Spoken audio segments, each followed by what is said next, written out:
Antonio. This is Robb for the MetalWorks. Yes, tonight we are hanging here at the home studio, and it brings us great pleasure to bring you something especially unique here for the San Antonio metal fans, all the people who have supported San Antonio metal music. Brings me great, distinct pleasure to welcome Mr. Aaron Mendiola, also known as the Goregrowler, here finally, yes, to Robb's MetalWorks. Aaron, welcome to the program, and it's a great privilege to have you here again. Thank you, Rob. Cheers, everybody. I want people, first of all, to know about who you are, Aaron, because I've known you for a long time, and I don't want to take for granted that everybody out there has known you for a long time. I know, first and foremost, that you are a musician. You started out as a musician, and you still are a musician. So let's talk a little bit about your musical history as a vocalist. Where would you say Aaron Mendiola got his start in performing metal music? Actually, my very first band was a band called Maleficent, and they're actually still around.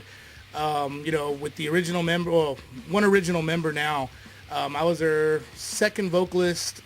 They picked me up because I had a truck, and they needed a ride to a show at the DMZ, and so I picked them up, and I drove them to the club, and on the way over there, Rocky Sanchez, the guitar player / singer now, was like, hey man, my throat hurts, man, can you sing tonight? And I'm like, dude, I have no idea I don't know your music.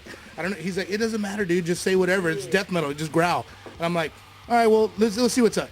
So we get to the DMZ, and there's a crap load of people, and I was like, fuck it, let's do it. So I got on stage, literally sang nothing, and I joined that band.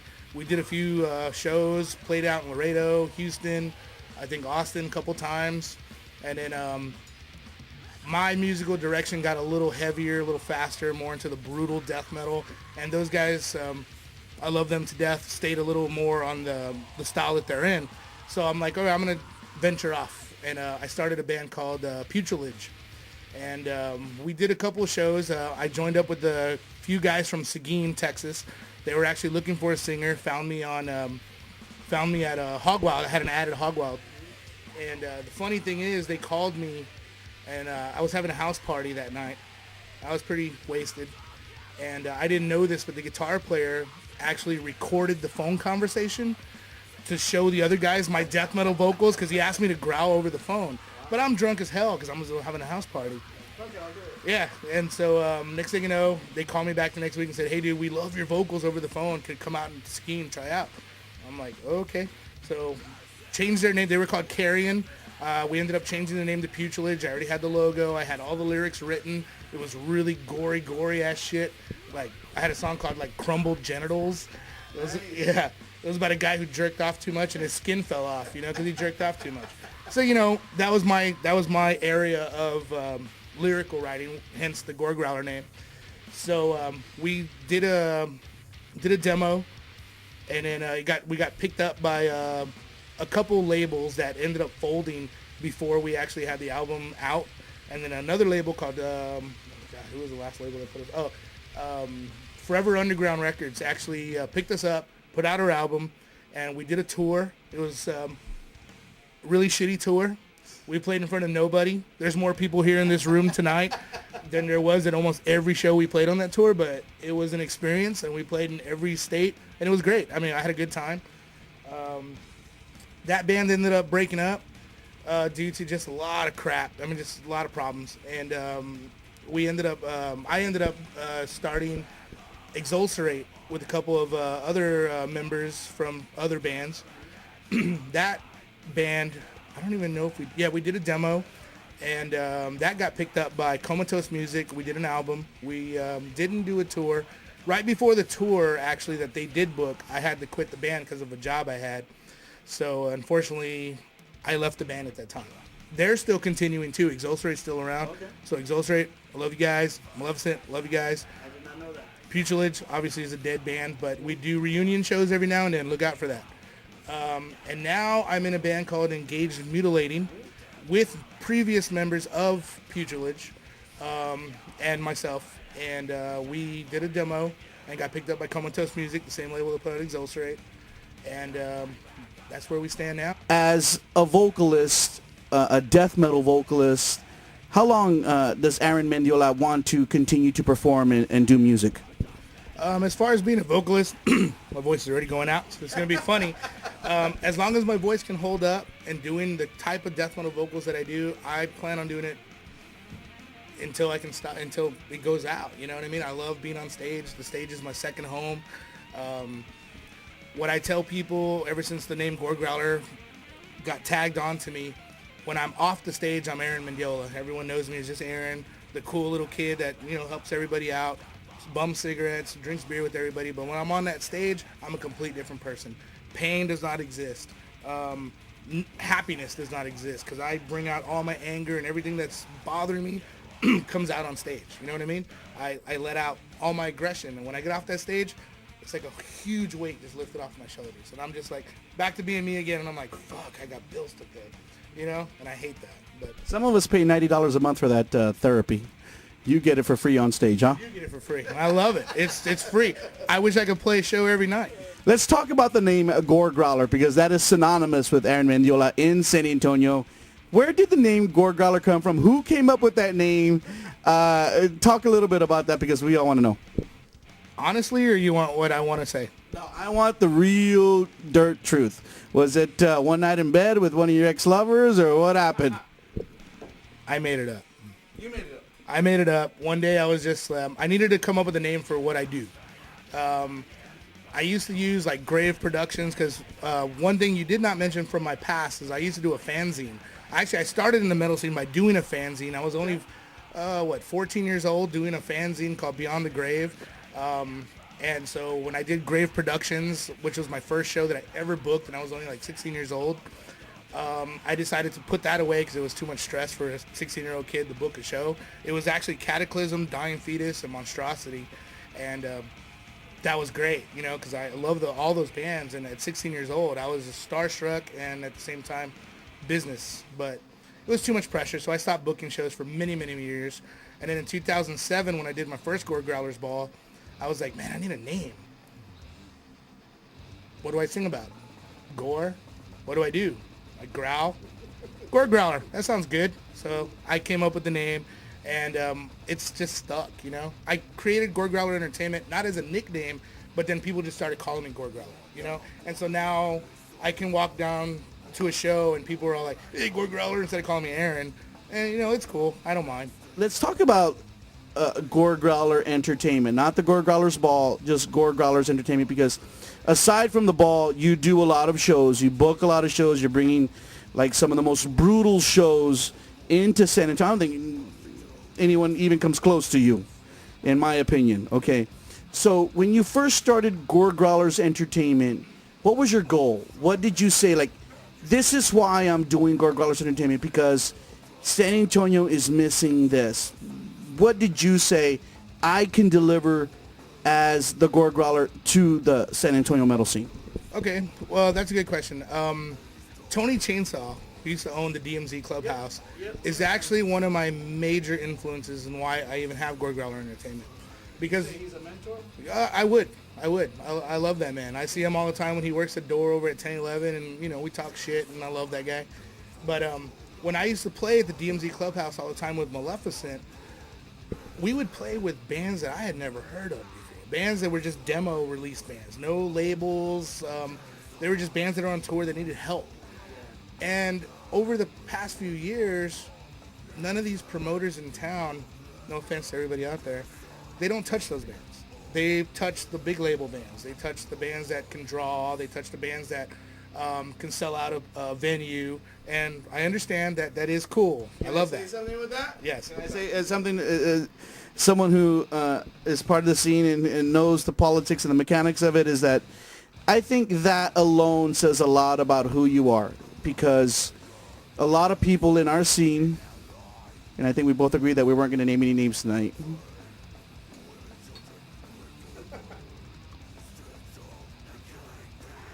but I think people like us who do what we do because we love the music and the passion and the scene in San Antonio, and not versus the people who are doing the things that they do because they need to make money or pay bills and stuff, obviously influences their decisions. So I think what you just said, and Rob, this is why I do the things I do, because not because of money, but because of my integrity and my love for metal music, lends a lot not only to who you are as someone in our scene, but also I think a lot of people out there recognize that integrity and respect it, and that is why Goregrowlers has become, and Aaron has become, such a significant character in the San Antonio metal scene.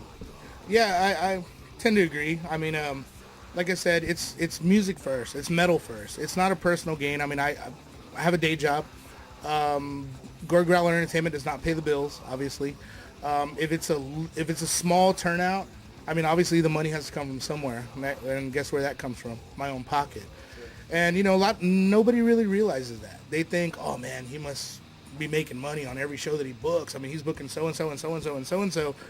He's probably pockets like 25-50% of the door. No, I have to pay the bar. I have to pay the staff. I have to pay the bands. Give me a bar tab and I'll be happy. You know what I mean? Give me a bar tab for the day that I book a show at your club and I'll be happy. And that's just the way I've been since day one, since I started. It's not a personal gain. I don't do it for me. I do it for the metal scene because, like I said, there was a lot of bands that DMZ used to book, or Wackies, even Wackies, man. When Wackies was around, when my buddy Pete from Mortality, man. I love you, Pete. When they used to Pete Hernandez. We love you, Pete. When they used to run that place, and I was in Pugilis at the time, I mean, we opened up for everybody. I mean, every band that came through, Pete was like, hey, you want to play? And we're like, sure. Who? Do you even know who they are? Nope, but we just want to play. So we'd play, and it was great. We had a good time out there, and there's nobody like that anymore. There's not a Tony Chainsaw doing booking. There's not a Pete Hernandez anymore. So Goregrowler Entertainment was started because I wanted to follow their footsteps. This is basically where we are now. I've always known you to be more of the death metal guy, but at the same time, I know that you're a Twisted Sister fan. I love Twisted. So talk to me a little bit about what you want to do with Goregrowlers. It's like, yes, Rob, we're strictly death, or we're open to other things, or this is what we do. I think people out there may not be totally convinced of what direction you want to go. Well, with that being said, I mean, there's too many closed-minded people out there. And when it comes to metal, metal is metal. Regardless if it's thrash metal, black metal, death metal, emo metal, radio metal, whatever you want to call it. There's too many genres, too many subgenres. To me, metal is metal, and I'm going to book metal. I've had a couple of what you would call hardcore metal shows. I mean, they weren't successful because the people that follow me on the old MySpace or Facebook, when I booked my hardcore shows a couple of years ago and last year, they weren't the greatest turnout, but it's only because I don't have all of them following me, like the typical crowd that would go to that type of show. I was just trying to open up people's minds, and it didn't work. But lately I've been booking a lot of doom, some rock and roll. Yeah. I mean, like you said, Twisted Sister, 2012, Twisted Sister, headlining Goregrowler's Ball. I'm trying. What? I want it. Holy shit, Joe. Are you serious? No, I'm just kidding. Okay. But, but if you could do it. If I could do it, I would do it. Trust me. I don't think you can afford D. Snyder. No, it sucks. But yeah, trust me, I would love to put a band like that on one of my festivals, because I mean that's just who I am. I mean I was born into rock and roll, brought up rock and roll, got into metal on my own, and I just love it, man. Anything with guitars, drums, vocalists, if they sing, growl, grunt, make noise with their throat, I don't care. It's metal, it's rock and roll. I love it. As we near the end of this interview, I always, especially with someone like you, have to talk about what's happening in our city, in San Antonio. I mean, you and I are what some would term, old school metal guys, and we've seen San Antonio, evolve and transition, and we've seen the changing of the guard. We've seen bands come and go. In your opinion, what do you feel has happened to the San Antonio metal scene in the last 10 years? Would you say it's getting great, it's getting bad, as far as, the inner workings, or as far as talent? What would you say to that? Well, there's a lot of great bands in San Antonio. That's always going to be a given. I mean, people want to play metal here in this town. And I mean, regardless of what style of metal it is, Pantera metal, death metal, Trivium metal. If they want to sound like Trivium, great. If they want to sound like Pantera, great. If they want to sound like Cannibal Corpse, great. But there's too many cliques here in this town. And being an outside promoter as myself, as Goregrowler Entertainment, I have the liberty of booking at any club I want to if they let me. And what I like about that is I can go to a bar and book a show, do their little fees, do their staff, and the show will be successful. Well, the next week, I'm going to go to bar B. And same thing. Pay their staff, pay the bands, everyone's happy. Bar C, bar D, bar E, bar F, whatever you want to go to. But there is a lot of clubs here in this town, and they're all good. They all have their great points, and I love every bar, I love every club owner, I love every place I've ever worked with. But when I hear the rumors, and that's the killer, is the rumors. Rumors kills everybody. Because somebody will say, oh, I heard this about so-and-so, blah, blah, blah, blah, blah, and I can prove it. Well, then prove it. And I've never seen the proven facts. And they're like, but I can prove it. And I'm like, okay, well, if you can prove it, prove it. But A and B don't get along. A and C don't get along. A, B, and D don't get along. If everyone would work together, and I've always said this before, this town would be such, what do we call it, the heavy metal capital of the world at one point? We could do that again. But everyone has to get along. Everyone. Club owners, magazines, bands, video people, everybody. Just a pat on the back. Even if you don't like them, pat them on the back. Hey, let me work with you. Even if you don't like them, just work with them for one show, and I guarantee you, your revenue at your bar or your revenue for your band or your video show will increase if you all work together. And that's where I come from. People call me stupid. I've been hearing it since day one, but I will stick to that. I will stick to that. I will die by that. You're not stupid, Aaron, and I appreciate your candor. Finally, as we talk about San Antonio, we've had a long history of great bands coming through town, and you travel all across the country. I know you do.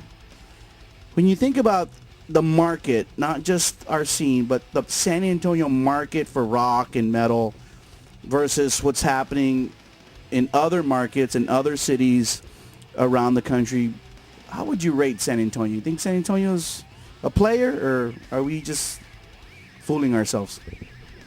1 to 10, I'd put us at a 10. I'm going to tell you why. Because of what I've experienced in other cities. Other promoters, they have to rent out a bar. Like, they're like, oh, you got just a local show, just 5 local bands. They have to pay $700 to rent out a club and still pay the staff that works there and then still pay the bar out. I don't like that. Or tickets, pay to play. Crap. Doesn't work that way. Yep. Here in this town, everyone that works at the bars understand that we're all small time here. And you pay the sound guy, you pay the door guy, cool. You're taken care of at the bar as a promoter. And then the rest of the money from the door takes care of the bands. And I love that. And if more people were to come out to all the metal shows, everyone would be happy. I mean, there's still a good crowd at most shows. Not going to say like the crowds are small, but it would be good if more people would come out to like every metal show. I understand that you can't, work, jobs, same thing, kids, wife, especially wives. Yeah, that hurts a lot of people, I know. Whatever, regardless, or you're in jail, I don't know. But if everyone were to just come out to the shows, I mean, everyone would be happy. Other promoters like myself would be more successful at smaller clubs if people were to just show up. I'm pretty active on Facebook, not on MySpace anymore, but no, I like a lot of what you do online, in promoting and cross promoting. So for the people out there, share a little bit about your online endeavors. Where can people find out about Aaron or the Goregrowlers or the Goregrowlers Ball or whatever? Facebook is like the main thing right now, obviously, because everyone's on Facebook. No one's on MySpace anymore. I haven't logged on that thing in, like, I think since last year. If you look at my default on MySpace, I think it's still last year's Goregrowlers Ball flyer. But what I do on Facebook, what I offer to everybody is I design my own flyers. I'm really good at Photoshop. I've been doing my own flyers since I started. I offer my flyer services to anybody that wants it. Anybody that wants it. $10, you get 11 by 17 poster, you get a 4-way, and you get half pages. And I email it to you. It's all 300 DPI. It's all high quality. I don't actually draw, but I do manipulate photos that I find on the internet and make you a kick-ass flyer. Thank you for coming to the Robb's headquarters and doing this interview. It's actually something that I've wanted to do, so I'm glad that you and I could work together and make it happen. Remember, San Antonio, you saw the one and only Aaron Mendiola, the Goregrowler, only on Robb's MetalWorks.